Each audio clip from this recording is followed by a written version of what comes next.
धर्मवीर आनंद दिघे यांच्या ज्येष्ठ भगिनी अरुणाताई गडकरी यांची मुख्यमंत्री एकनाथ शिंदे यांनी ठाण्यातील कौशल्य हॉस्पिटलमध्ये जाऊन भेट घेतली आहे।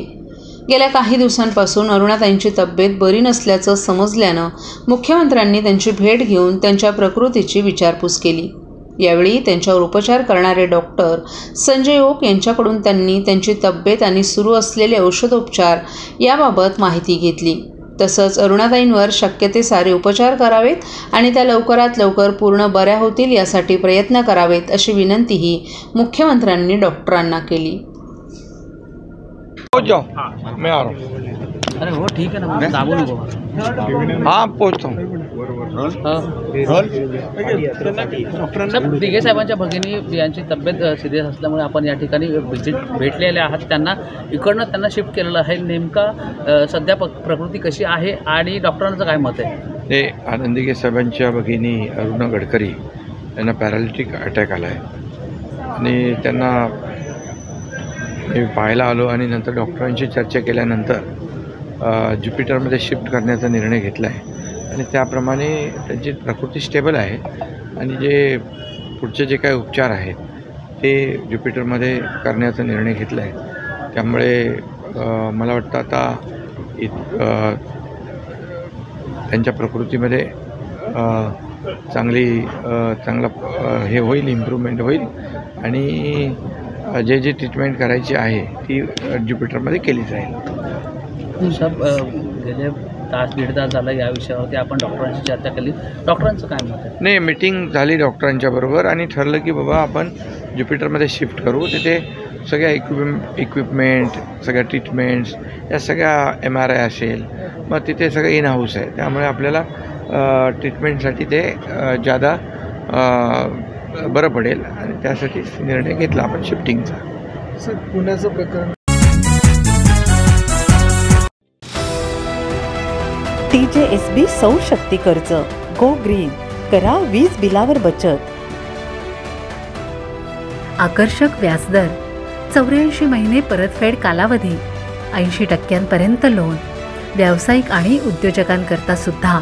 अधिक माहितीसाठी तुमच्या जवळच्या शाखेला भेट द्या किंवा संपर्क साधा 1800-223-466 आणि 1800-266-3466।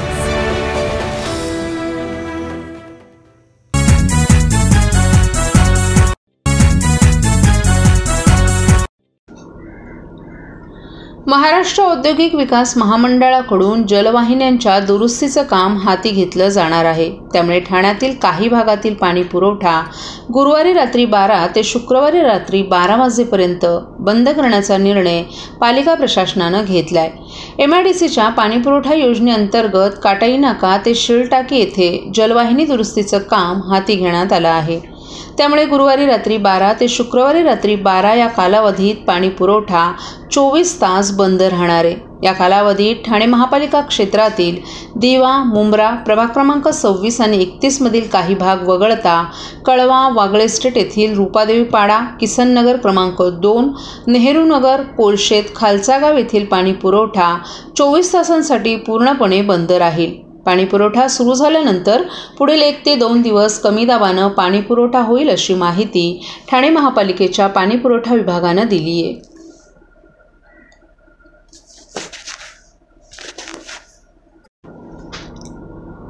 नुकत्याच पार पडलेल्या लोकसभा निवडणुकीत अनेक मतदारांची नावं वगळण्यात आल्याचं मतदानाच्या दिवशी उघड झाल्यानंतर प्रशासनाविरोधात सर्व स्तरातून टीकेची झूड उठत आहे। या पार्श्वभूमीवर ठाण्याचे आमदार संजय केळकर यांच्या पुढाकाराने नवमतदार नोंदणी तसंच मतदार ओळखपत्र दुरुस्ती मोहीम सुरू करण्यात आली आहे। यासाठी 022-25-333-850 या क्रमांकावर संपर्क करण्याचं आवाहन त्यांनी केलं आहे। लोकसभा निवडणुकीसाठी पार पडलेल्या मतदानात निवडणूक यंत्रणेचा ढिसाळ कारभार समोर आला होता। मतदार यादीतून नावं वगळण्यात आल्यानं अनेक जुन्या जाणत्या मतदारांना मतदानापासून वंचित राहावं लागलं। ही बाब गंभीरतेनं घेत आमदार संजय केळकर यांच्या पुढाकारानं सचिन शिणगारे यांनी मतदार नोंदणी आणि दुरुस्ती मोहीम सुरू केली आहे।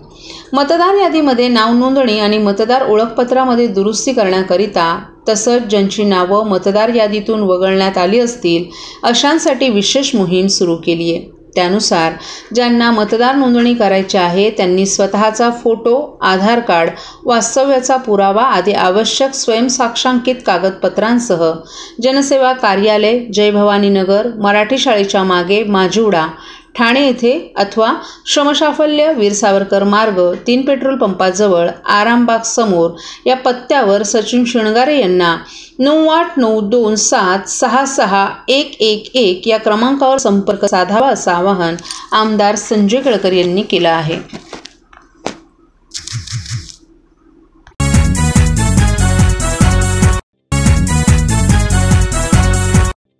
सर्व नागरिकांना आवाहन करण्यात येत आहे की सध्या डासांमार्फत पसरणाऱ्या डेंग्यू या आजाराचा प्रसार रोखण्यासाठी प्रत्येकाने पुढीलप्रमाणे कार्यवाही करावी. डेंग्यू आजार एडिस इजिप्ती हा डास चावल्याने होतो. या डासांची पैदास साचलेल्या किंवा साचवलेल्या स्वच्छ पाण्यामध्ये होते. 8 दिवसांपेक्षा जास्त दिवस पाणी उघडे व साचून राहिल्यास त्यात डास अंडी घालतात. अंड्यांच्या अळ्या तयार होऊन पुढे डास तयार होतात. यासाठी आपल्या घरातील पाणी साठे उदाहरणार्थ बॅरल्स, पिंपे, टाक्या, हौद, रांजणे इत्यादी दर आठवड्याला रिकामे करून घासून पुसून कोरडे करून पुन्हा भरावे. 1 दिवस कोरडा दिवस म्हणून पाळावा.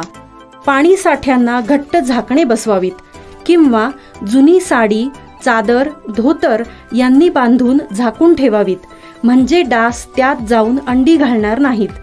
घराच्या गच्चीवर, आजूबाजूला, अंगणात कोठेही पाणी साचू देऊ नये. भंगार सामान उघड्यावर टाकू नये.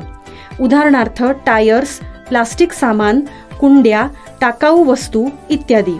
अशा सामानात पावसाचे पाणी साठून त्यात डेंग्यूच्या डासांची पैदास होते. घरातील कूलर्स, फ्रीजच्या पाठीमागील ट्रे हे देखील वेळोवेळी कोरडे करावेत. लक्षात ठेवा, नुसत्या फवारणीने डास घनता कमी होत नाही, तर त्यासाठी डास पैदास ठिकाणे नष्ट करणे ही आपल्या सर्वांची जबाबदारी आहे. कोणताही ताप अंगावर न काढता जवळच्या शासकीय रुग्णालयात मोफत औषधोपचार घ्या. अशा प्रकारे नागरिकांनी सहकार्य केल्यास डेंग्यूचा प्रसार रोखणे सहज शक्य आहे.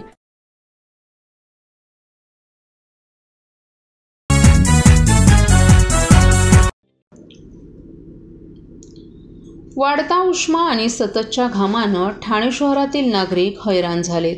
दिवसेंदिवस उकाडा नकोसा झालाय. गारव्यासाठी सावली घेतली तरी पुन्हा उन्हाचे चटके बसतातच. यामुळे आजारांनाही आमंत्रण मिळते.